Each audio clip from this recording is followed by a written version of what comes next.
To jest program The Traitors. Zdrajcy. Format, który zadebiutował w 2021 roku w Holandii, w krótkim czasie przekształcił się w globalne zjawisko medialne. W ciągu kilku lat doczekał się ponad 40 lokalnych adaptacji, rozprzestrzeniając się na kolejne rynki, które mimo istotnych różnic kulturowych rozpoznają w nim znajomą strukturę z gry towarzyskiej Mafia. Najbardziej wpływową i najchętniej oglądaną odsłoną pozostaje wersja brytyjska, emitowana przez BBC One, która nie tylko osiąga rekordowe wyniki oglądalności, ale również ustanawia estetyczny i narracyjny punkt odniesienia dla innych edycji. Wśród pozostałych wyróżniających się adaptacji można wskazać wersję amerykańską, francuską, belgijską, kanadyjską czy też indyjską. Polska odsłona formatu The Traitors pojawiła się w 2024 roku na antenie TVN, produkowana przez Jake Vision, jednak nie wyróżniając się w sposób znaczący na tle pozostałych realizacji. Według danych Nielsen Audience Measurement średnia widownia pierwszego sezonu wyniosła 856 tysięcy widzów, co pozwoliło programowi pokonać konkurencję w grupach wiekowych 16-49 oraz 20-54. Drugi sezon oglądało o około 2000 widzów więcej niż pierwszy. Jednak stacja odnotowała spadek udziałów zarówno w grupie 4+, jak i 20-54. Wyniki te trudno uznać za jednoznacznie wysokie. Jednak utrzymująca się przewaga nad konkurencyjnymi programami sugeruje możliwość realizacji kolejnych sezonów. Trzeci sezon obejrzało średnio około 943 tysięcy widzów. Niedawno ogłoszono realizację czwartego sezonu programu, co sugeruje, że dopóki oglądalność utrzymuje się na stabilnym poziomie i produkcja nadal będzie osiągać lepsze wyniki niż konkurencyjne formaty, można spodziewać się kolejnych odsłon. Tegoroczna edycja cieszyła się znaczną popularnością w mediach społecznościowych, przede wszystkim za sprawą uczestników. Strategię producentów można opisać bardzo prosto. Najważniejsze nie jest tyle to, w jaki sposób mówi się o programie, lecz sam fakt nieustannej obecności w dyskusji. Pierwszy sezon nie wyróżniał się pod względem narracyjnym ani charakterologicznym uczestników. Nawet Stanley, jeden ze zwycięzców programu, pozostawał postacią stosunkowo słabo eksponowaną przez montaż. Natomiast drugi sezon dość szybko stał się nudny, głównie za sprawą wyraźnego podziału uczestników na dwie dominujące frakcje, młodych i starszych graczy. Taka struktura konfliktu uczyniła przebieg rozgrywki przewidywalnym, podobnie jak zwycięstwo gości, które nie generowało większego napięcia. Dodatkowo negatywnie na odbiór sezonu wpływała silnie eksponowana postać Marcina, która obecność dla widzów była dość męcząca. W rezultacie drugi sezon, mimo obiecującego początku, stał się jedną z mniej interesujących polskich edycji programu. Trzeci sezon już od pierwszych odcinków sygnalizuje jednak odmienny kierunek realizacyjny. W porównaniu z wcześniejszymi edycjami wyraźnie większy nacisk położono na konfliktowość uczestników oraz generowanie intensywnych emocji. Z perspektywy osoby zaznajomionej z wieloma wersjami formatu można stwierdzić, że jest to jedna z najbardziej toksycznych grup uczestników spośród dotychczasowych adaptacji programu. Widać wyraźnie, że producenci świadomie zdecydowali się na casting nastawiony nie tyle na strategicznych graczy, ile na osoby zdolne do wywoływania silnych reakcji zarówno wśród uczestników, jak i odbiorców. Dyskusje prowadzone w mediach społecznościowych wskazują, że właśnie dzięki intensywności konfliktów sezon ten wzbudzał największe zainteresowanie. Z perspektywy czysto rozrywkowej można więc uznać go za najciekawszy jak dotąd polską edycję programu. Nawet jeśli jego atrakcyjność opiera się przede wszystkim na eskalacji napięć interpersonalnych.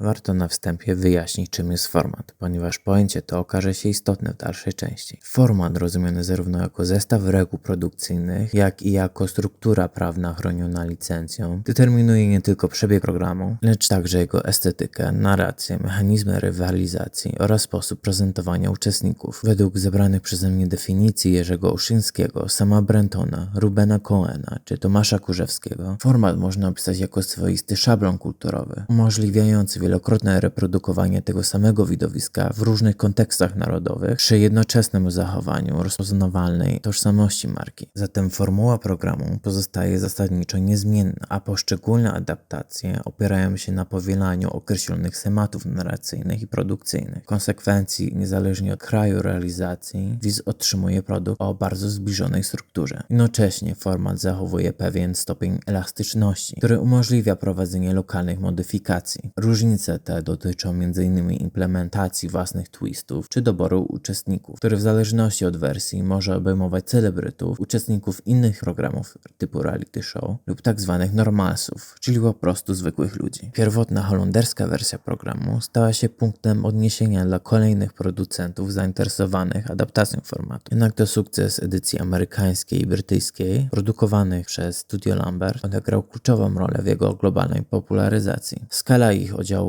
była na tyle znacząca, że All3 Media, czyli firma odpowiedzialna za dystrybucję licencji, promuje format przede wszystkim poprzez odwołanie do wygranych nagród takich jak BAFTA czy Emmy oraz wysokich wyników oglądalności tych właśnie wersji. Wersja amerykańska i brytyjska stały się swoistym wzorcem realizacyjnym, którego czerpią kolejne adaptacje, zarówno w zakresie konstrukcji zadań, oprawy wizualnej, jak i stosowanych twistów. Istotnym elementem strategii rozwoju formatu jest również rozszerzenie go o tzw. companion shows, czyli programy towarzyszące. Mogą one przyjmować formę podcastów, odcinków typu after show lub reunion shows, w których uczestnicy omawiają przebieg gry po jej zakończeniu. Rozwiązania te służą intensyfikacji zaangażowania odbiorców oraz budowaniu szerszego ekosystemu medialnego wokół głównej produkcji. Format ten jest ponadto projektowany jako szczególnie podatny na integrację działań marketingowych, w tym product placementu. W praktyce oznacza to obecność marek w przestrzeni programu w sposób możliwie naturalny i nie narzucający się, na przykład poprzez wykorzystanie sponsorowanych produktów podczas śniadań lub w ramach zadań. Jednocześnie każda forma takiej integracji wymaga akceptacji licencjodawcy, który sprawuje kontrolę nad spójnością i autentycznością formatu. Kontrola ta przejawia się również w bezpośrednim nadzorze nad realizacją programu. Na planach zdjęciowych poszczególnych wersji obecni są przedstawiciele All3 Media, którzy monitorują przebieg produkcji. Jak wskazują producenci polskiej edycji, wszystkie zadania wymagają zatwierdzenia przez licencjodawcę, a jedynie finałowa konkurencja pozostaje w większym stopniu w gestii lokalnej produkcji. W rezultacie dochodzi do znacznej powtarzalności elementów programu. Zadania znane z jednej wersji pojawiają się w innych adaptacjach, co prowadzi do jednoulicenia doświadczenia odbiorczego w skali globalnej. Przykładem może być zamek Mielmą, wykorzystywany nie tylko w polskiej, lecz także belgijskiej wersji programu. Zjawiska te wskazują, że format funkcjonuje przede wszystkim jako model biznesowy, którego celem jest maksymalizacja zysków przy jednoczesnym ograniczeniu kosztów produkcji. W tym kontekście ujawnia się jednak istotny problem związany z realizacją polskich edycji przez Jackvision. W porównaniu z innymi adaptacjami dostrzegalne są trudności w zakresie jakości produkcyjnej, które sugerują ograniczoną zdolność do twórczego wykorzystania potencjału formatu oraz jego efektywnej lokalnej reinterpretacji.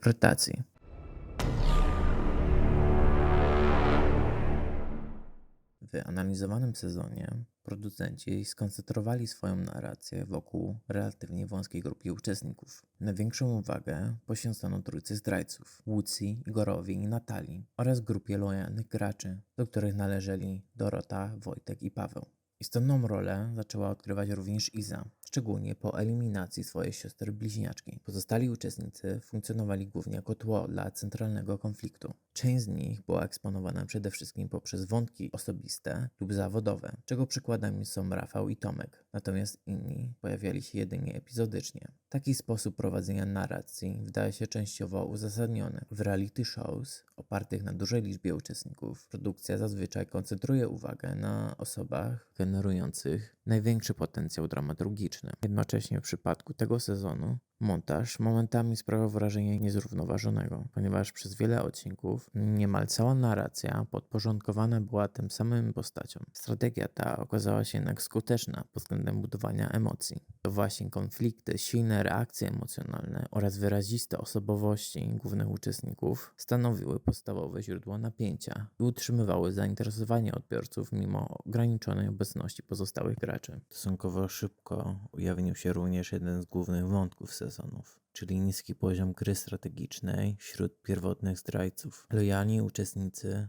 dość wcześnie zaczęli prawidłowo identyfikować osoby pełniące te role, co wynikało przede wszystkim z błędów popełnianych przez samych zdrajców. Trudno uznać Łucję, Igora i Natalię za skutecznych graczy. W praktyce ich strategia okazała się niespójna i mało subtelna. W tego typu formacie skuteczność nie polega wyłącznie na unikaniu podejrzeń, lecz przede wszystkim na budowaniu relacji pozwalających przetrwać nawet w sytuacji częściowej dekonspiracji. Istotne znaczenie ma również umiejętność wykorzystania chaosu, emocji i błędów dedukcyjnych innych uczestników. To właśnie u Łucji najbardziej widoczna była słaba strategia, oparta na performatywnym odgrywaniu roli słodkiej i niewinnej dziewczynki. Zamiast prowadzić subtelną grę, konsekwentnie budowała wykreowany wizerunek, który z czasem zaczął wzbudzać podejrzenia. Grała rolę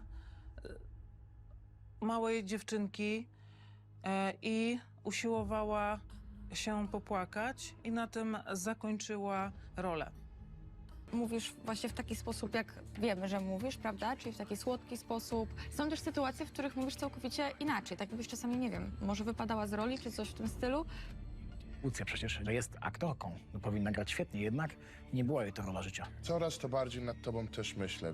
Igor z kolei sprawiał wrażenie nadmiernie pewnego siebie i wielokrotnie podejmował działania osłabiające pozostałych zdrajców. Strategia polegająca na wrzucaniu innych zdrajców po autobus miała wzmacniać jego własną pozycję, lecz w praktyce ułatwiała lojalnym uczestnikom proces dedukcji. Ja dzisiaj trochę Łucję wywołałem do rozmowy, bo po prostu czuję, że mają się spojrzenia tutaj, zaczynają się kierować, więc chciałem, żeby ona też się trochę zaczęła sama tutaj wypiętrzyć, a nie tylko siedzieć jak cicha myszka i mówić, więc ja uważam, że dobrze zrobiłem i Łucja musi zacząć pracować. Chciałem odnieść pierwszy. Uważasz, że jestem jakąś dziką kartą, tak? Ja wczoraj skarżyłem Wiolę na stole finalnie po zmianie zdania przez Mariannę.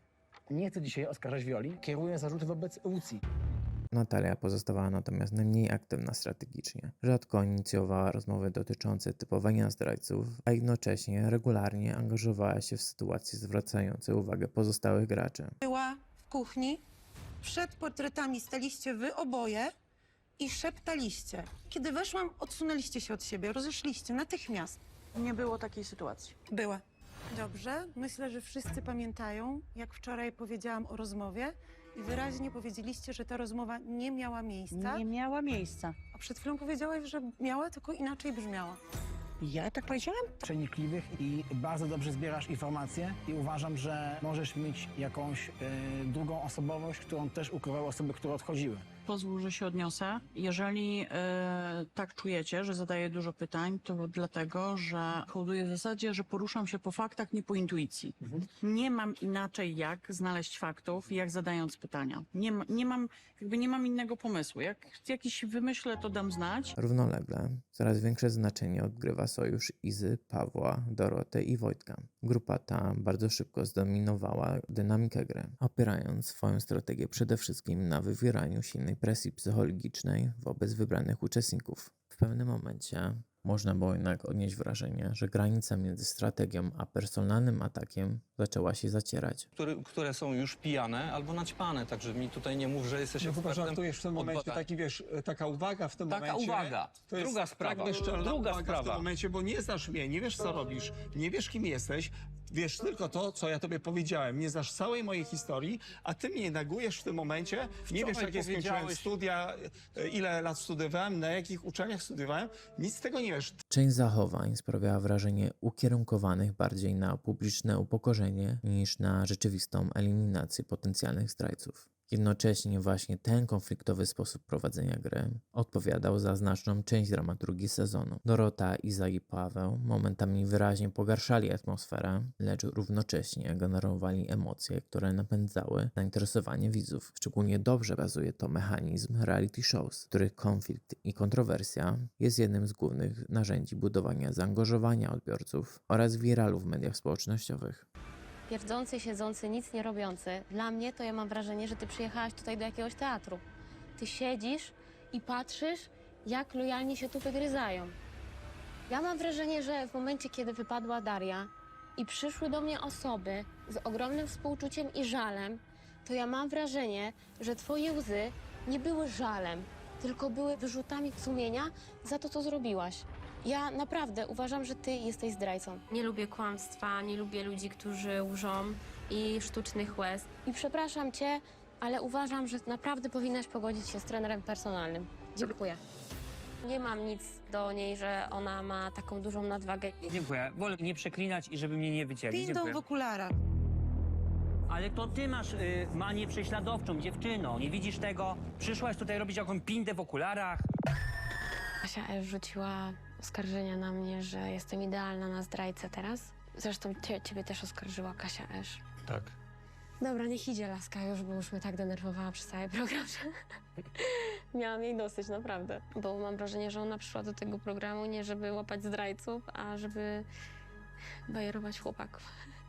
Po eliminacji pierwotnych zdrajców, narracja programu zaczęła stopniowo przesuwać się w stronę nowego układu sił. Odejście Doroty, rekrutacja Wojtka oraz późniejszy szantaż Izy doprowadziły do wyraźnej zmiany dynamiki gry. Więcej czasu ekranowego zaczęli otrzymywać wcześniej marginalizowani uczestnicy, m.in. Kasia S., Kasia B. oraz Viola. Druga połowa sezonu stopniowo traciła tempo i napięcie obecne w początkowych odcinkach. Iza i Wojtek zyskali dominującą pozycję, przede wszystkim dzięki wsparciu swoich sojuszników, którzy regularnie kierowali błędne oskarżenia wobec innych lojalnych uczestników. Szczególną rolę odgrywał tutaj Paweł, skutecznie odwracając uwagę od rzeczywistych zdrajców. W efekcie uczestnicy tacy jak Oliwia czy Kasia P. zaczęli stopniowo tracić motywację do dalszej konfrontacji z dominującą grupą. Manipulacje oraz błędne oskarżenia doprowadziły do eliminacji kolejnych uczestników podejrzewających właściwe osoby, m.in. Magdy, Rafała i Kasi B. Trudno więc jednoznacznie ocenić, czy sukces Izy i Wojtka rzeczywiście wynikał z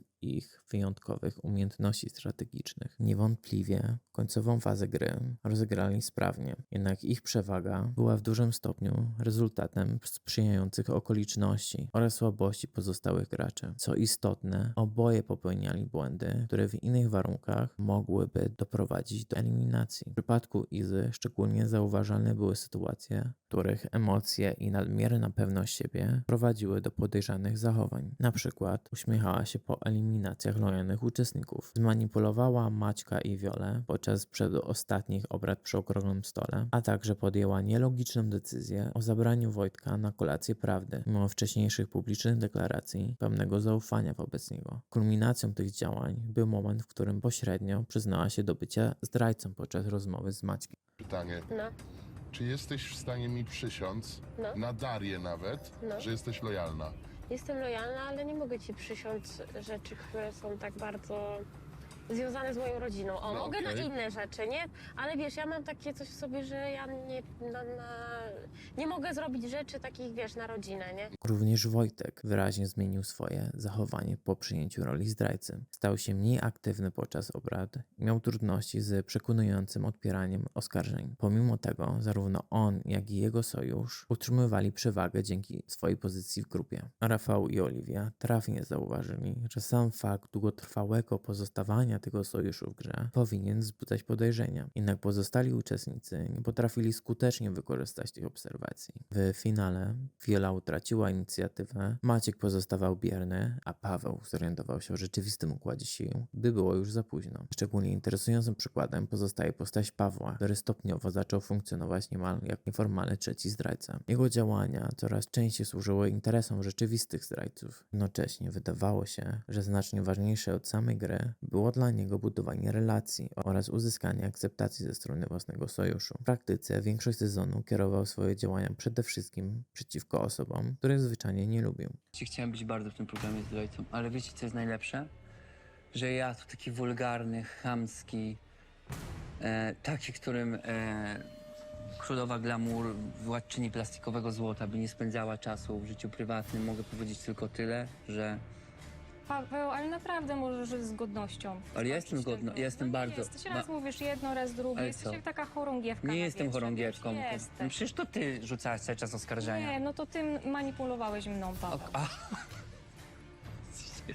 Odmienną funkcję pełnili natomiast uczestnicy tacy jak Viola i Maciek. Viola przez znaczną część programu pozostawała niemal niewidoczna narracyjnie i była prezentowana głównie w kontekście błędnych oskarżeń wobec innych graczy. No wczoraj pokazaliście, że nie potraficie grać strategicznie. Ja byłam jedyną osobą, która powiedziała, że Piotr tam wyjdzie i będzie lojalny. Teraz chciałabym kogoś oskarżyć. Kogoś, kto jest 100% zdrajcą tutaj. I jest to Wojtek. To, że Kasia jest zdrajcą, wskazuje fakt, że nie głosowała wczoraj na Natalię, która była zdrajcą. Wcześniej była tak bardzo napalona na Natalię i nagle zmieniła zdanie i ona głosuje na Pawła. I naprawdę widzę, że się zmieniła. Ona przynajmniej gadała jakieś zmyślunki o tych immunitetach i w ogóle przecież Malwina No właśnie też mi się wydaje, że to zmyła była. Zawsze mówię immunitet, zawsze. I że ja jako I właśnie pierwsza ten- podkreślenie, że mogłam mieć ukryty immunitet. Ej, gdybym była w stanie rozkminić, kiedy był nabór zdrajców, a kiedy ona dała mi tarczę,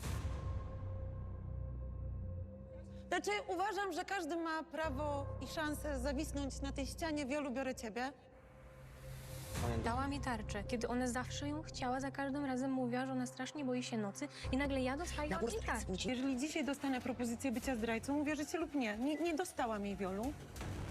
Moim zdaniem ty się zmieniłaś w moim stosunku, ale dobra, to już zostawię. To nie jest... Jestem też Masz zszokowana. rację, zmieniłam się w stosunku Dobrze, do ciebie, bo ale jesteś poczekaj. jak chorągiewka. Jednego dnia mi mówisz, że ja uważam, że jesteś zdrajcą, drugiego przychodzisz, Nigdy nie, jednak tak nie jesteś powiedziałam. lojalna, Powiedziałam, że następnego jesteś zdrajcą. I tak jakbyś chciała po prostu Nie. się wybielić. Jesteś kłamczuchą, no. Kłamczuszka. Ja mówię to, co mówię, albo mi uwierzycie, albo nie. Czuję, że powinnam zapisać imię Kasi dzisiaj na tabliczce, bo okłamałaś mnie, ale zapiszę, Magda, twoje imię, tylko dlatego, że miałam sojusz z Piotrem i razem... Serio, w pierwszym odcinku. Tak, w pierwszym odcinku. Uważam, że Rafał jest inteligentniejszy i on to może mądrze później rozegrać, a Kasia się wpieprzy. Swój głos dzisiaj oddaję na ciebie, Rafał. Głosu nie oddałam na Kasię, bo z grupą ustaliliśmy, że głosujemy dzisiaj wszyscy na Rafała. I uważam, że jesteś ciekawą osobowością, świetnym strategiem, babką, natomiast doskonale wypełniasz swoją rolę. Wiola mówiła na początku stołu, że na mnie zagłosuje, że mi nie ufam, no chociaż cały program knuła na Kasi, mówiła, że z kłamczuchą, etc., etc. Co się zmieniło? Bo jest zdrajcą, jest manipulantką, jest zdrajcą. Natomiast nie oddała tego głosu, bo przestraszyła się Izy. Zagłosowałam na ciebie, Kasia. Nie miałaś wyboru. Wyrzućcie mnie jutro pierwszego, bo też chcę wyjść i powiedzieć, że jestem lojalny. Proszę was, napiszcie moje imię od razu. Świetnie zagraliście. Proszę? Nie, nic, kontynuuj. Nie, ale wiem, o co ci chodzi. Ja naprawdę nie chcę twoich pieniędzy. Wiem, że w tym programie jesteś zdrajcą, a wiem z tego powodu, że knułaś, manipulowałaś, jak namówiłaś nas na Rafała. Jak mówiłaś, Rafał tyle razy się wysypał. Kaśka to już chodziła po ścianach i to są twoje słowa i to ty na niej rzucałaś tropy. A my jej po prostu uwierzyliśmy. No piękna sytuacja. No i teraz Paweł to właśnie obraca przeciwko Wioli. Natomiast Maciek sprawiał wrażenie osoby bardziej zainteresowanej samym dotarciem do finału niż aktywnym prowadzeniem gry strategicznej. Też zagłosowałem na Madzie. Natomiast Pawełku, pamiętasz, co dzisiaj mówiłeś o Madzi? Możesz jutro zapisać moje imię. Nie o Ale to mi nie, w ogóle Maciek, chodzi poczekaj. teraz, Paweł. Ale poczekaj, Maciek. To, co teraz robisz, jest takim gównem, że nie wierzę, że jesteś w stanie coś takiego zrobić. Napisałeś Magdę na tabliczce. No, namówił mnie na tą Magdę. Czy wziąłem twoją kredę i napisałem na twojej cholernej tabliczce Magda? Jestem zły na siebie i na niego po prostu za to. Jutro możesz napisać Paweł i każdy może to napisać. A ty, typie, nie masz swojej głowy, nie używasz zwojów, wyprostowała ci się komora mózgowa i można tam zrobić lodowisko? Również dzisiaj, Iza, powierzyłem tobie zaufanie. Mam nadzieję, że to się opłaci. I Kasiu, również dzisiaj ciebie chciałem przetestować. No wiesz, głosuję na ciebie, bo tak zdecydowała grupa, albo bo wiesz, cały czas mi coś w tobie nie pasuje. Halo? No co to jest? Dzisiaj chciałem przetestować ciebie. Jak się czujesz? Finał! Szczerze jestem w ciężkim szoku, że aż tutaj doszedłem. Musimy Pawła i w trójkę lojalnych wygramy ten program, więc mam nadzieję, że nam się to uda. Przekonać Maćka? Nie wiem. Chciałbym, żeby tą edycję wygrali sami lojalni. Tyle.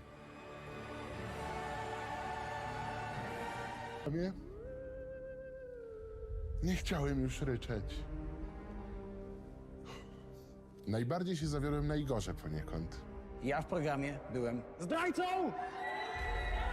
Złapałem z nim, myślę, że bardzo fajny kontakt. Znajdę cię! Nawet taki, który mógłby się przerodzić w fajną przyjaźń. Natomiast no, mimo wszystko no, kłamą mi w żywe oczy. Myślisz, że tylko on? Ufam Izie. Nasze rozmowy w dniu dzisiejszym i wczorajszym gdzieś tam myślę, że można to nazwać, że zawiązaliśmy sojusz. Czy to dobrze, czy źle, okaże się niebawem. Mam nadzieję, że moje dobre serce mnie nie zawiedzie tym razem. No Maćka.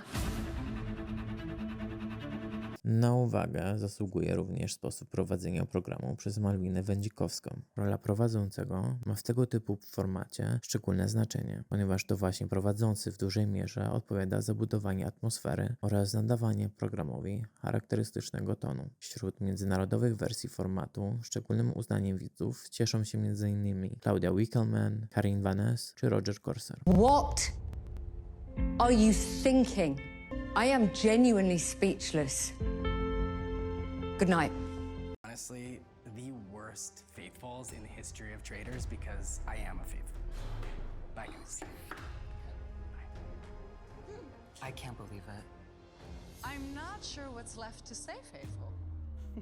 Please think long and hard before the next round table. Please. And time is up. Team Red. Roger has won a golden Logie. And you believe that to be true?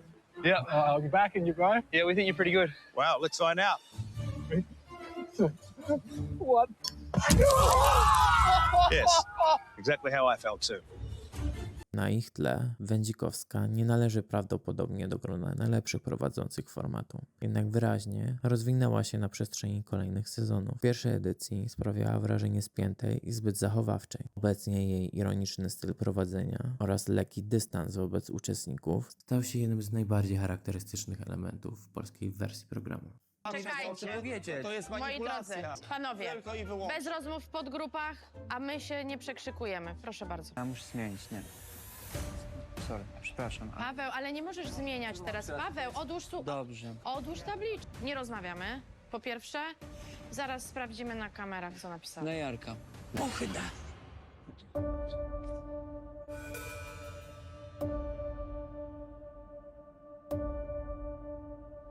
No, historyczny moment.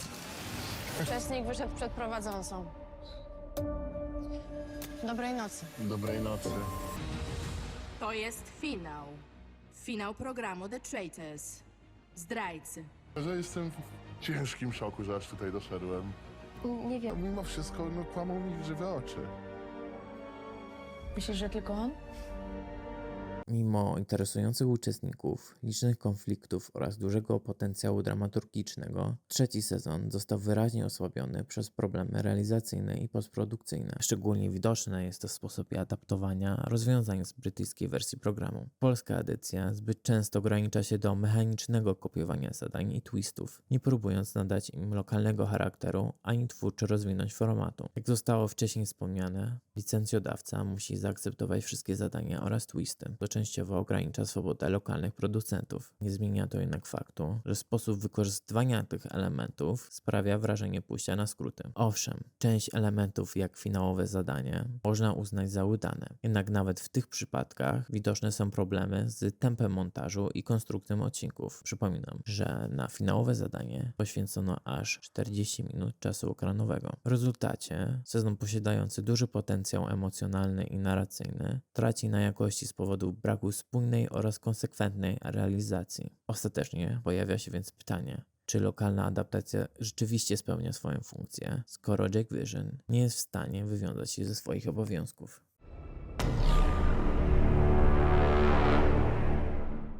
Przywołany opis pochodzi z oficjalnej strony Jake Vision, gdzie firma przedstawia się jako doświadczony międzynarodowy zespół gwarantujący wysoką jakość realizacyjną oraz świeże podejście do każdego projektu. W kontekście analizowanego programu deklaracja ta okazuje się jednak problematyczna. Jake Vision posiada duże doświadczenie w produkcji telewizyjnej. Dotyczy ono przede wszystkim formatów o stabilnej i przewidywalnej strukturze, takich jak Taniec z Gwiazdami czy Milionerzy. W przypadku tego typu programów trudno wskazać poważne najpoważniejsze problemy realizacyjne, ponieważ ich konstrukcja nie wymaga prowadzenia wielowątkowej narracji, ani budowania rozbudowanych relacji między uczestnikami, co stanowi jeden z kluczowych elementów reality competition shows. Znacznie bardziej wymownym punktem odniesienia pozostaje natomiast Wyspa Przetrwania z 2017 roku. Projekt uznawany za jedną z mniej udanych polskich adaptacji zagranicznego formatu. Program inspirowany był francuską Koh-Lantą, będącą adaptacją szwedzkiego formatu Robinson.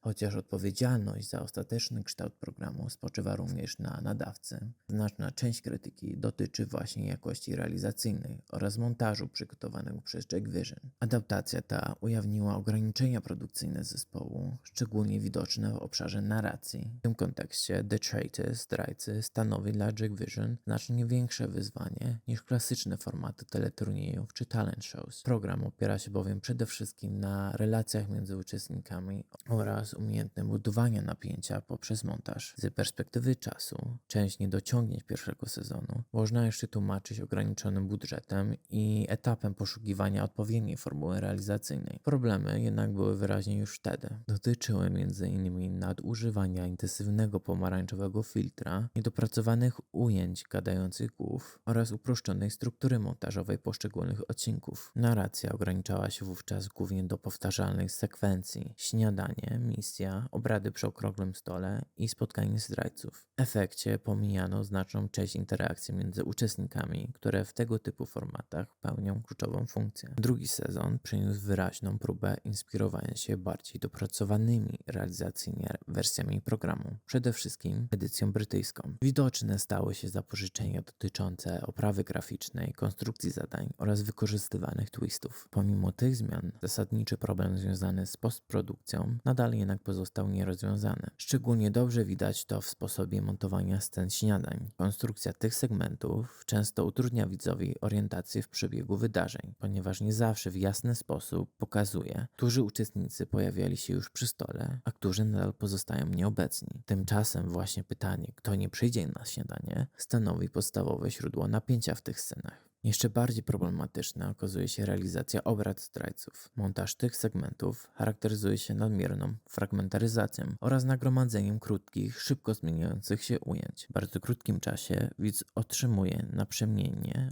sceny rozmów, retrospekcje, gadające głowy oraz komentarze z offu. Taka konstrukcja nie wzmacnia napięcia, lecz prowadzi raczej do chaosu narracyjnego i dezorientacji odbiorcy. Dodatkowo wykorzystywane efekty dźwiękowe oraz narracja z offu próbują nadać scenom charakter oniryczny i tajemniczy, co jeszcze bardziej pogłębia wrażenie stylistycznej niespójności. Samo eksperymentowanie z formą nie musi oczywiście stanowić problemu. W obrębie reality show tego rodzaju zabiegi mogą wręcz wzbogacić narrację, o ile wynikają z wyraźnie określonej koncepcji estetycznej. W analizowanym przypadku trudno jednak dostrzec konsekwentną strategię formalną. Zamiast świadomej gry konwencją pojawia się raczej wrażenie estetycznego przeładowania oraz chaosu, momentami ocierającego się o kicz. Tego rodzaju zabiegi wymagają bowiem wyraźnie określonej intencji, np. ironicznego dystansu wobec prezentowanych wydarzeń, której w polskiej wersji programu często brakuje. Jakość soundmixingu w tegorocznej edycji należy uznać za jedną z najsłabszych wśród polskich programów telewizyjnych ostatnich lat. Jednym z najbardziej problematycznych i zarazem trudnych do usprawiedliwienia błędów jest zagłuszanie dialogów przez nadmiernie eksponowaną warstwę muzyczną oraz efekty dźwiękowe. Ale czegoś na mnie, czego nie zrobiłam.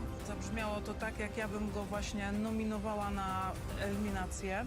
Oficjalnie... Jedziemy do brzegu!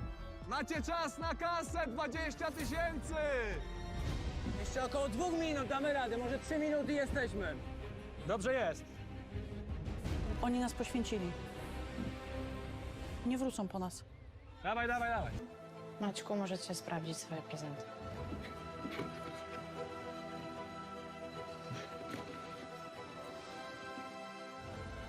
I zobaczyłem, na co się wymieniłem, no to serducho mi zaczęło... Wszyscy, którzy są nielojalni. Nie wszyscy. To jest tak dziwne uczucie, kiedy lojalni rozmawiają o zdrajcach, a my tego słuchamy.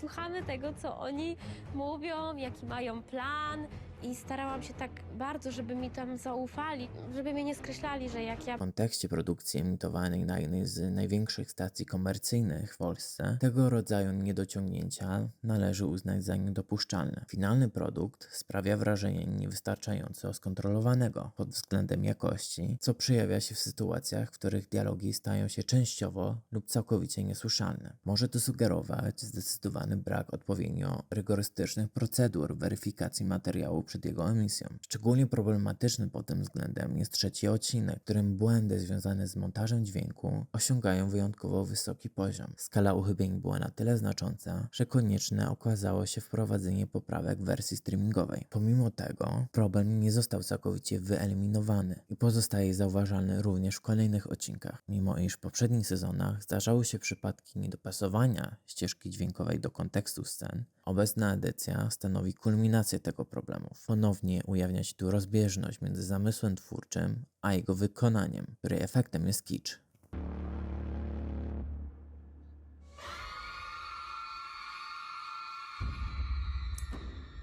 Dołożyłam wam 30 000.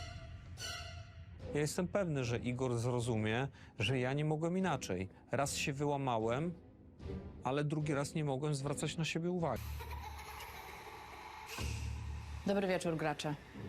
Dobry wieczór. Myślę, że lepiej będzie, jak usiądziecie, zanim powiem wam to. Jarek. Komentarz Jarka w ogóle mnie nie dotknął. Był po prostu chamski. Zauważyłem też twoje dziwne zachowanie od kilku dni.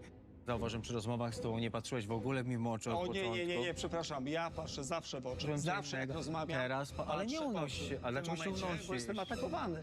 No ale Tomasz to taka chorągiewka, no tutaj człowiek bez żadnych wartości i zrobi to, co Magda mu powie. Słuchajcie, głosujcie na mnie. Naprawdę, nie ma problemu, głosujcie na mnie. Przerwałeś nawet proszę was o jedną rzecz. do powiedzenia, no to... co... Ale przerwałeś mi, rozmowa polega na rozmowie, nie atakowaniu. No bo nie skończyłem jeszcze rozmowy. Ale Jeżeli po pierwsze skończyć rozmowę, to dowiesz się o... Jeżdżą sobie na pokazy, wychodzą w ładnych kieckach. Wydaje mi się, że możesz być najlepszą femme fatale 3 edycji i to jest tylko moje uznanie. Argumentem, że ja jestem zdrajcą jest to, że jestem inteligentna. No nie umiem się przed tym obronić, to mam powiedzieć nie, bo jestem głupia. A posługując się, oskarżając mnie, że jestem zdrajcą, bo jestem też ładna i argumentując, że modelki nie są głupie... Powiedziałem, że umiecie walczyć o... Zastosowanie tego rodzaju zabiegów dźwiękowych nie prowadzi do budowania napięcia czy poczucia grozy. Wprowadzenie efektów dźwiękowych, takich jak odgłosy śmiejących się czy krzyczących dzieci, nie wywołuje u widza oczekiwanego niepokoju, lecz raczej potęguje wrażenie sztuczności. Podobne sytuacje, w których uczestnik ma zostać ośmieszony poprzez wykorzystywanie śmiechu z puszki, wzmacniają efekt kiczu zamiast pogłębiać dramaturgię sceny. W konsekwencji tego rodzaju rozwiązania formalne nie tylko nie realizują zamierzonego efektu emocjonalnego, lecz także podważają spójność estetyczną programu. Ponadto notoryczne nadużywanie efektów dźwiękowych, takich jak odgłosy sztyletów podczas obrad przy okrągłym stole, wybija widza z rytmu. Trudno utrzymać koncentrację, gdy w ciągu kilku minut dźwięk ten powtarza się z dużą częstotliwością. W którymś momencie nominował drugiego zdrajcę. Ja głosowałam na Igora. Oddaję głos na ciebie, Natalio. Głosowałam na Kasię B, argumentację użyłam w trakcie. Czy to nie była wskazówka Natalii dla nas, lojalnych? Zdrajcy są tak niemądrzy, że skoro tak jest i ty, nie wiem, odgadłeś ten kod, to dalej tak robią? Być może się, nie wiem, Powoli zaczynałaś się wycofywać. Zaczęłaś wątpić w jej lojalność. Zaczęłam wątpić w lojalność Łucji? Oczywiście nie mam 100% pewności. Nie mam.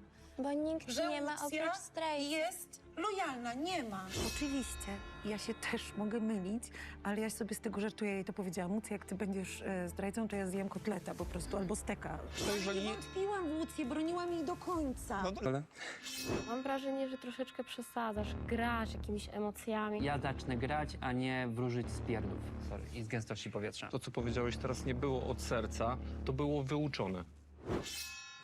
Bo to spowodowało, że dzisiaj możemy się... Problem związany z montażem występuje od pierwszego sezonu i po 3 latach nadal pozostaje nierozwiązany. Montaż należy bowiem do najbardziej problematycznych elementów programu, zarówno pod względem technicznym, jak i narracyjnym. W wielu przypadkach poszczególne sceny skonstruowane są w sposób nieczytelny, m.in. poprzez nagłe urywanie ujęć po zaledwie kilku sekundach. Tego rodzaju cięcia i przejścia sprawiają wrażenie chaotycznych i przypadkowych, przez co widz może mieć trudności ze zrozumieniem tych funkcji w obrębie narracji. Hello, hello. Hej, piękna. Zdrajcy i lojalni? Tu raczej sami lojalni. Raczej.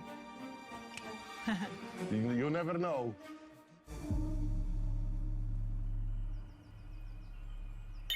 Karetkę odjeżdżającą, to pomyślałem, że to ty. Nie, to był Łucja. Ja nie wiedziałam o problemach zdrowotnych Łucji, tak naprawdę gdzieś tam tylko w kuluarach się dowiadywałam, nie miałam zielonego pojęcia, co tam się takiego wydarzyło. Lojalny, to że dobra, wiecie, o co chodzi. Teraz w ogóle to rozkminiam, jak teraz jechałam. Dobrze kmini.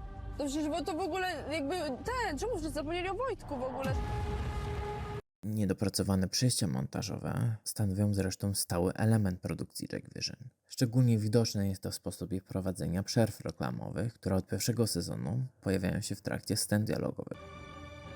Brawo! Yes. Czy ty jesteś gejem? Po prostu chcę usłyszeć twoje zdanie. No. Sam na sam.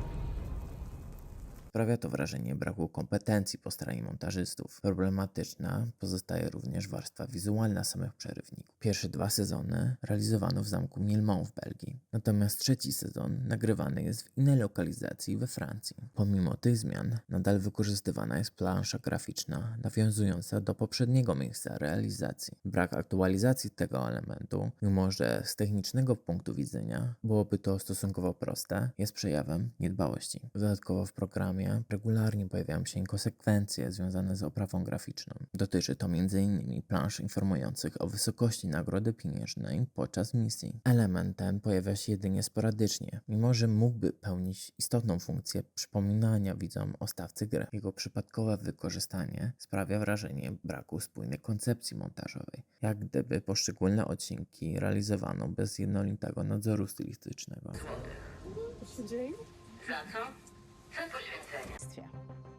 W puli dzisiejszej misji jest 30 000 złotych. Nie mówcie. Mniejsze. Kasa. W dzisiejszej misji do zgarnięcia 20 000 złotych. Starcz. 27 000 złotych możecie zarobić w tej misji. Ja chyba oszalałam w tym sezonie. Poprawną odpowiedź płacę 2000 złotych. Ten mądry, którym możecie wygrać nawet 50 000 złotych. Czy ja w ogóle mówiłam o pieniądzach? Nie. 10 000 złotych za wykonanie misji, a jeżeli wyrobicie się w 40 minutach, podwajam stawkę. Tutaj jest misji, macie 20 minut. Całe przyniesione złoto trafi do skarbca. Pod warunkiem, za każdą płacę 7 000, czyli w sumie 28 000 złotych jest do zarobienia. 5 pionek osobie. Za każdą prawidłową odpowiedź płacę 10 000 złotych. Aczkolwiek tego rodzaju uchybienia mogą wydawać się stosunkowo drobne, wpływają na ogólną percepcję jakości programu. Najpoważniejsze problemy ujawniają się jednak w montażu scen obrad przy okrągłym stole. Oprócz wcześniej wskazanych niedociągnięć związanych z warstwą dźwiękową, istotnym problemem pozostaje nadmierne wykorzystywanie retrospekcji. W trakcie obrad regularnie pojawiają się odwołania do wydarzeń przywołanych przez uczestników, przy czym często są to sceny, które nie zostały wcześniej pokazane w głównym toku narracji, lecz dopiero w formie flashbacków. I chciałem się odnieść do tych oskarżeń. Twoje takie ruchy fizyczne Pomagało. Niektórzy o tym wiedzą i nie jest to temat, który bardzo lubię. Ja jestem taką osobą, że jak ktoś mnie pyta, to ja nie lubię mówić o sobie.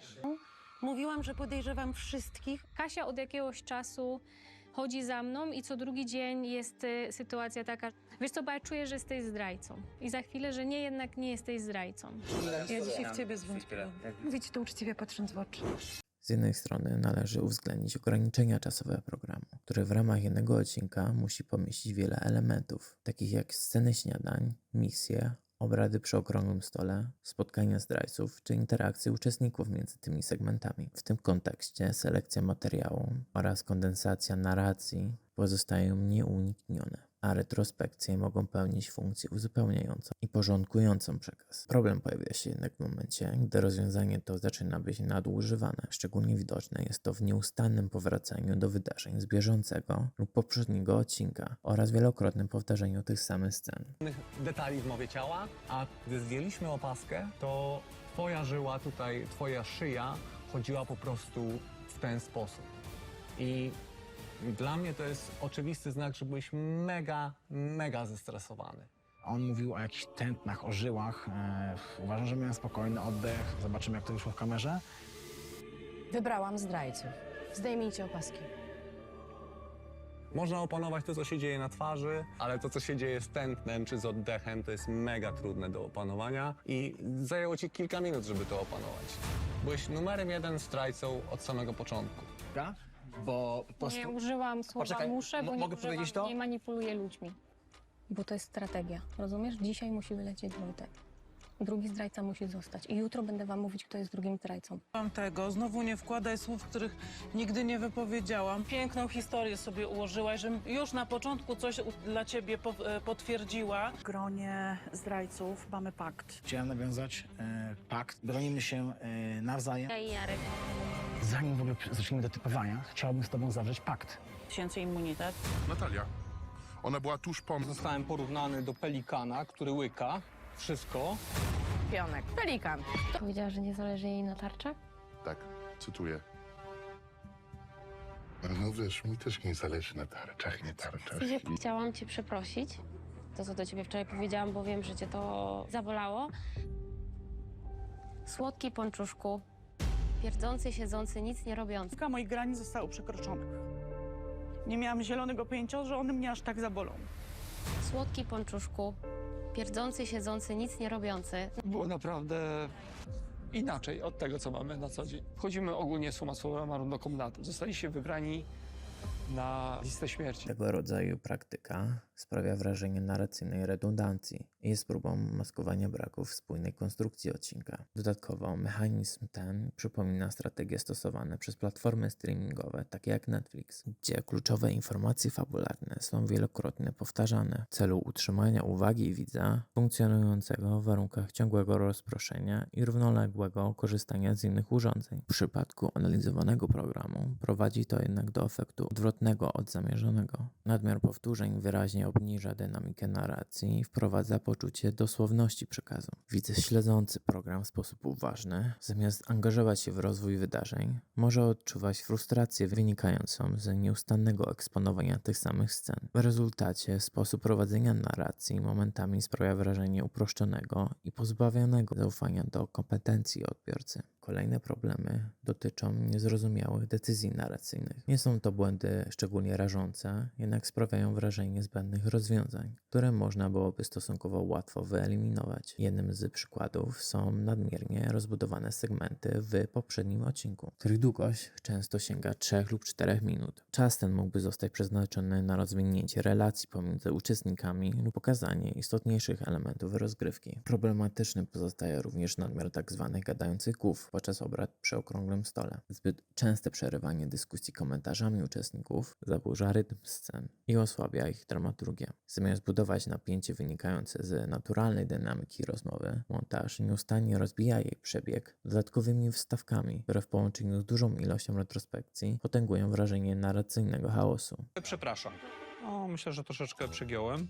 Ja to powiedziałem pod wpływem emocji. Wiem, że postąpiłem nagannie, że nie powinienem się tak zachować. Gdzieś tam te nerwy, hamulce mi jakoś tam puściły. On sobie więcej robi wrogów niż przyjaciół, a w tej grze trzeba mieć jak najwięcej przyjaciół. Dziękuję za... Nie. Absolutnie nie. Potwierdzam, nie zmieniam zdania, to znaczy, że źle się wyjęzyczyłam. To ja uważam, ja już wszystko wiem. Wiem, że ta rozmowa miała miejsce, Ja już wszystko to bym nie brała tego na poważnie. Dorota oczywiście już nawet przypomniała, ona jest zdrajcą. Dorota po prostu strzela jak rakieta, akurat tutaj celnie. Nie miała miejsca ta rozmowa. Natalia, no też się kruszynką już wyłożyłaś, więc słodki ponczusiu. Jesteś zdrajcą i doskonale o tym wiem. A najbardziej zapaliła mi się Wyraźnie dostrzegalna jest również strategia polegająca na ukrywaniu rozmów uczestników w sytuacjach, gdy grupa zdążyła już wypracować wspólną decyzję dotyczącą głosowania. Zabieg ten nie wydaje się przypadkowy, lecz stanowi świadomą próbę utrzymania widza w niepewności, aż do momentu obrad przy okrągłym stole. Problem polega jednak na tym, że napięcie budowane jest w sposób sztuczny, ponieważ ostatecznie okazuje się, iż uczestnicy i tak niemal jednogłośnie głosują na tę samą osobę. Tego rodzaju rozwiązanie zastosowano m.in. w odcinkach, w których wyeliminowani zostali Igor, Natalia oraz Magda. Szczególnie widoczne było to w odcinku poświęconym eliminacji Igora. Pojawiła się w nim scena rozmowy Igora i Natalii w samochodzie, sugerująca możliwość skierowania głosu przeciwko Wojtkowi. Wątek ten nie otrzymał jednak żadnego dalszego rozwinięcia. Podczas obrad Igor skoncentrował się na atakowaniu Natalii, a w kolejnym odcinku sama Natalia również nie wróciła do kwestii Wojtka. W rezultacie scena ta sprawiała wrażenie elementu skonstruowanego wyłącznie w celu chwilowego zmylenia widza i zasugerowania alternatywnego rozwoju wydarzeń. Nie możemy iść na Wojtka w całości. To jest zdrada, czy nie? Nie no, go. Zdrada, czy nie? Przepraszam, ja powiedziałem. Wiesz, my jesteśmy od początku zdrajcami i my to wszystko prowadzimy. Czy to jest zdrada, On czy jest nie? dobrany, ale ja bym dzisiaj... Ja na pewno... Czy on nas zdradził, czy nie? Według mnie on mnie dzisiaj nie zdradzi, ale zdradzi mnie przy pierwszej najbliższej okazji. W sensie... Wiesz, że nas nakłamał? Wczoraj? No to on przyniósł pierwsze imię Dorota. Dzisiaj może powiedzieć na Kasię albo na kogoś innego, nie na nas, a jutro będzie mówił albo na mnie, albo na ciebie. Żeby się właśnie wybielić i pokazać, że jest w sojuszu. Ale jeśli byśmy nam się udało nagle wyeliminować Wojtka, to byśmy byli górami grupy. Nie eliminujemy go, nie mamy sił. Mówisz? Ale oszukał nas mega. Skubaniec. Zrobił nas bambuka. I podejrzewam o to Natalię niestety. I nie zdradzam się. Nigdy, przenigdy. Dobrze. Nie wiem, co się stało. O Jarku powiedziałem ci, że jest mi blisko, ale powiedziałem ci wprost, że ja na niego nie będę głosował i nie podejrzewałbym go o bycie zdrajcą, tylko jeśli już, to Natalię. Niezrozumiałe wydaje się również ograniczenie scen przedstawiających rozmowy dotyczące głosowania przeciwko Igorowi i Natalii, mimo że w poprzednich odcinkach byli oni podejrzewani przez znaczną część uczestników. Ukrywanie tego rodzaju interakcji osłabia spójność narracyjną i sprawia, że przebieg eliminacji wydaje się mniej organiczny. Nie każdy odcinek musi się opierać na sztucznie podtrzymywanym napięciu, szczególnie w sytuacji, gdy rezultat głosowania został już wcześniej wyraźnie zasugerowany przez rozwój wydarzeń. Podobny problem pojawił się również w odcinku, w którym wyeliminowano Magdę. Rozmowy dotyczące strategii oraz przebiegu obrad zostały w nim ograniczone do minimum, podczas gdy znaczną część czasu ekranowego poświęcono osobistym historiom Rafała, związanymi z jego doświadczeniami jako księdza. Tego rodzaju budowanie charakterystyki uczestników ma swoje uzasadnienie w początkowych etapach sezonu, gdy widz dopiero poznaje poszczególne postacie. W późniejszych odcinkach zaburza jednak proporcje narracyjne i odciąga uwagę od głównego konfliktu.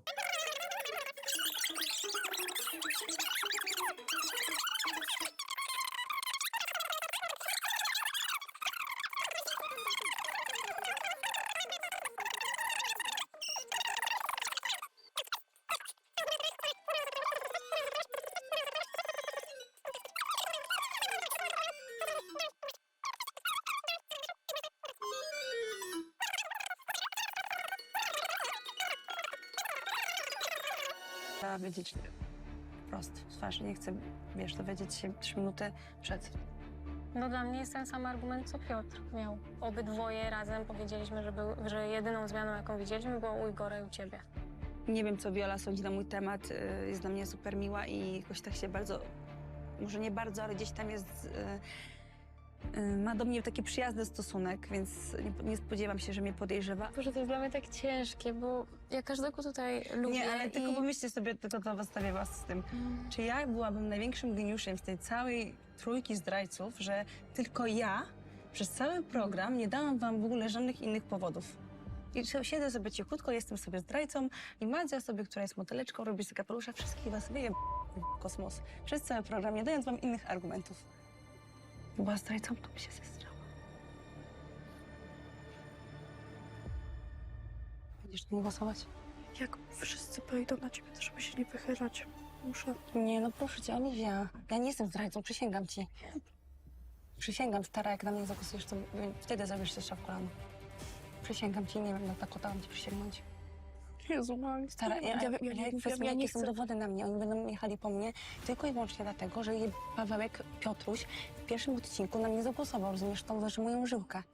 Mogę ci opowiedzieć. W tym sezonie wprowadzono również twist ukrytego zdrajcy. Wcześniej wykorzystywany m.in. fińskiej, brytyjskiej, amerykańskiej i francuskiej wersji formatu. Twist ten polega na tym, że pozostali zdrajcy nie znają tożsamości jednej z osób pełniących tę rolę. W wersjach brytyjskiej i amerykańskiej niewiedza obejmowała także widzów. Pozwalało utrzymywać napięcie zarówno na poziomie uczestników, jak i odbiorców.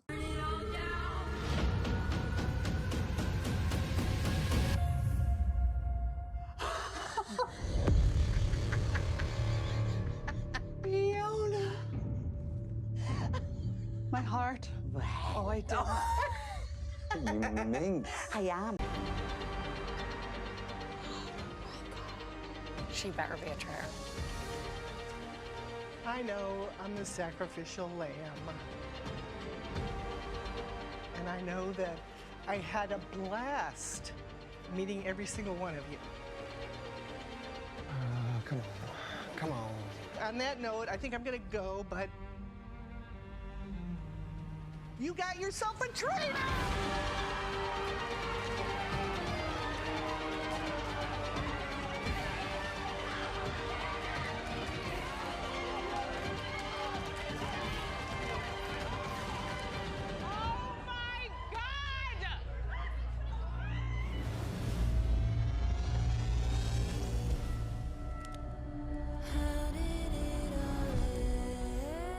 You ready to play my game? Oh, yeah. You are no ordinary traitor.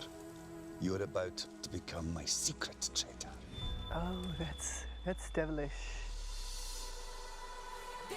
I'm going to be this sweet mom on the side. There's a lot of people here that I'm fans of. And then at night, be this devious traitor that is going to be murdering people. It'll be just a hoot. I can't wait. Each night you'll draw up a murder shortlist that the traitors must choose from. I think that these are the players to murder simply because they're lying low, they're not outspoken, so I don't think they would be banished. Playing a traitor was tough, but I gave it my best shot. This has been a dream come true.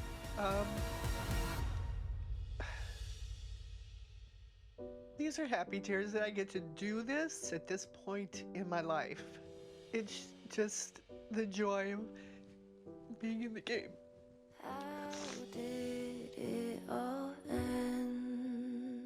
Producenci w polskiej edycji zdecydowali się jednak na natychmiastowe ujawnienie tożsamości ukrytego zdrajcy widzom, przez co cały twist bardzo szybko utracił dramaturgiczne znaczenie. W efekcie rozwiązanie, które miało zwiększać napięcie i angażować odbiorców, zostało ograniczone praktycznie do funkcji jednoodcinkowego zwrotu akcji. Trzeciego zdrajcę. Czy przyrzekasz być jak najlepszym zdrajcą? Kłamać, manipulować i mordować lojalnych? Nie poznacie jego tożsamości w tej chwili. Będziesz teraz sekretnym zdrajcą. Nie poznasz dzisiaj pozostałych zdrajców, ani oni nie poznają twojej tożsamości, dopóki sami jej nie rozszyfrują.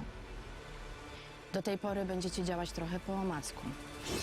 Aby poznać jego tożsamość, musicie otworzyć tę skrzynkę. Właściwy klucz do skrzynki schowałam na zamku. Pośród... Powiedz mi, czy według ciebie zdrada w grze jest mniej prawdziwa niż zdrada w życiu? Myślę, że na pewno. Odpadam. Nie. Halo? Lucja, czy ty jesteś gotowa na wszystko? No mam nadzieję, że tak. To wspaniale. Jesteś zdrajcą. Dobrze.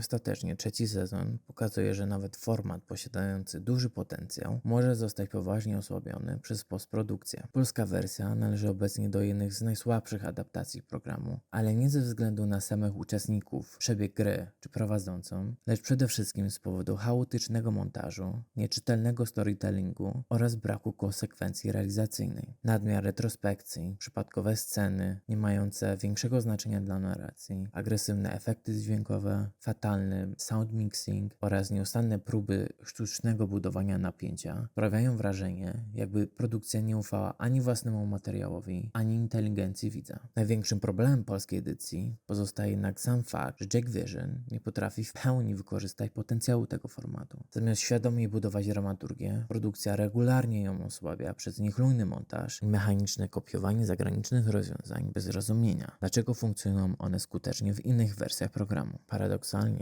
to właśnie uczestnicy, konflikty interpersonalne oraz sama dynamika gry ratują ten sezon przed całkowitą porażką realizacyjną. The Traitors, Zdrajcy, nadal ma potencjał, aby stać się jedną z najmocniejszych polskich produkcji reality show ostatnich lat. Wymagałoby to jednak znacznie większej kontroli jakości ze strony TVN-u lub powierzenia formatu producentom, którzy potrafiliby podejść do niego z większą dbałością realizacyjną i świadomością narracyjną. Można oczywiście argumentować, że napięty harmonogram produkcyjny oraz ograniczony czas na postprodukcję wpływają na ostateczny kształt programu. Wystarczy spojrzeć na inne zagraniczne adaptacje formatu, które mimo wyraźnie mniejszych budżetów problematyczne pozostaje również wykorzystywanie narzędzi AI przy części materiałów publikowanych w mediach społecznościowych, jak na przykład przy opisach uczestników, które momentami sprawiają wrażenie językowo niedopracowanych i pozbawionych redakcyjnej kontroli. W rezultacie trudno mówić o produkcie w pełni dopracowanym pod względem realizacyjnym i wizerunkowym.